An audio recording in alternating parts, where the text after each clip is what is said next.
सतीश आजकल पहले की तरह फिर से परेशान सा होने लगा था। उसे मॉडरेट डिप्रेशन नाम की एक मानसिक बीमारी थी, जिसके लिए वो ट्रीटमेंट ले रहा था पिछले 2 महीनों से। लेकिन उसके कुछ दोस्तों ने और रिश्तेदारों ने ये बात उससे कही कि अब तुमको ये दवाइयाँ ज़िंदगी भर खानी पड़ेगी, जिससे वो बहुत ही परेशान होने लगा, क्योंकि उसे उन दवाइयों के साइड इफ़ेक्ट्स और पैसों की प्रॉब्लम से वो सोचने लगा था कि इतना पैसा वो कहाँ से लाएगा, जिससे कि उसको लग रहा था कि उसकी जॉब भी धीरे-धीरे चली जाएगी और उसके लिए वो परेशान सा होने लगा था। इस सब परेशानी से बचने के लिए उसने एक साइकियाट्रिस्ट से बात करी। हेलो फ्रेंड्स, कैसे हैं आप सब? उम्मीद करते हैं आप सब स्वस्थ होंगे।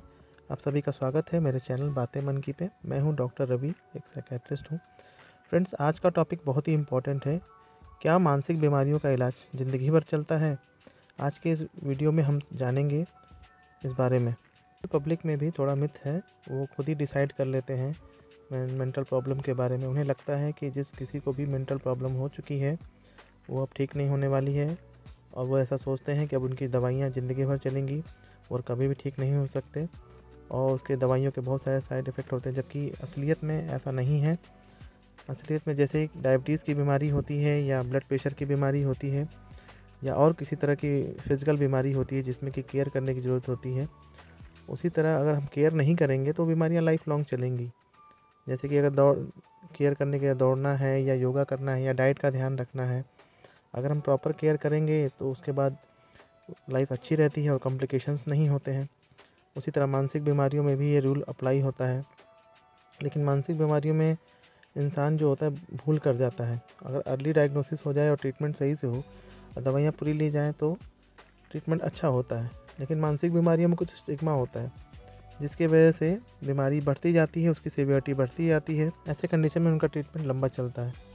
फ्रेंड्स, मेंटल प्रॉब्लम की ट्रीटमेंट जो होता है वो स्टेजिंग पे डिपेंड करता है या उनके सीवियरिटी पे डिपेंड करता है, जैसे कि बाकी बीमारी में करता है। फॉर एग्जांपल, अगर कोई पेशेंट डिप्रेशन का है और उसे मॉडरेट डिप्रेशन है, तो फर्स्ट एपिसोड या पहली बार उसको डिप्रेशन हुआ है तो 6 से 9 महीने चलेगा। अगर 2 या 2 से ज़्यादा बार डिप्रेशन हो चुका है तो उसका ट्रीटमेंट लगातार 2 साल के लिए चलता है। वहीं अगर उसको कोई साइकोटिक फीचर आ गए हैं या पागलपन के लक्षण आ गए हैं, या वह दवाई छोड़ रहा है बीच में, या फिर वो रेगुलर फॉलोअप में नहीं है, या उसका फैमिली सपोर्ट अच्छा नहीं है, जैसा कि आप जानते हैं कि मानसिक बीमारियों में फैमिली सपोर्ट बहुत ज़रूरी होता है, तो ट्रीटमेंट उनका बहुत लंबे समय तक के लिए चल सकता है। या दूसरी बीमारी ओसीडी या हाथ धुलने की बीमारी जो होती है, बार बार जो धुलते हैं, उनका ट्रीटमेंट 6 से 9 महीने के लिए चलता है ट्रीटमेंट होने के पूरे बाद।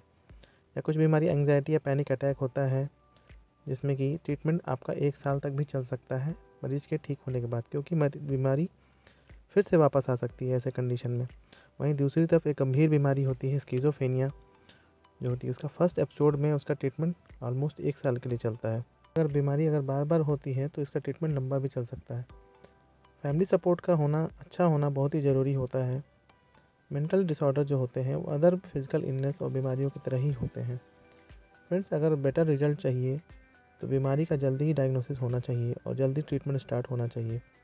लेकिन होता क्या है, मेंटल प्रॉब्लम में इतना ज़्यादा स्टिग्मा है, लोगों के बीच में इतना डर है, आस पड़ोस को लोग इतना कोस देते हैं, फैमिली वाले कहते हैं, उनको इमेज कॉन्शियस होते हैं, लोग एक्सेप्ट ही नहीं कर पाते हैं कि उनके घर वाले को मेंटल प्रॉब्लम हो गई है।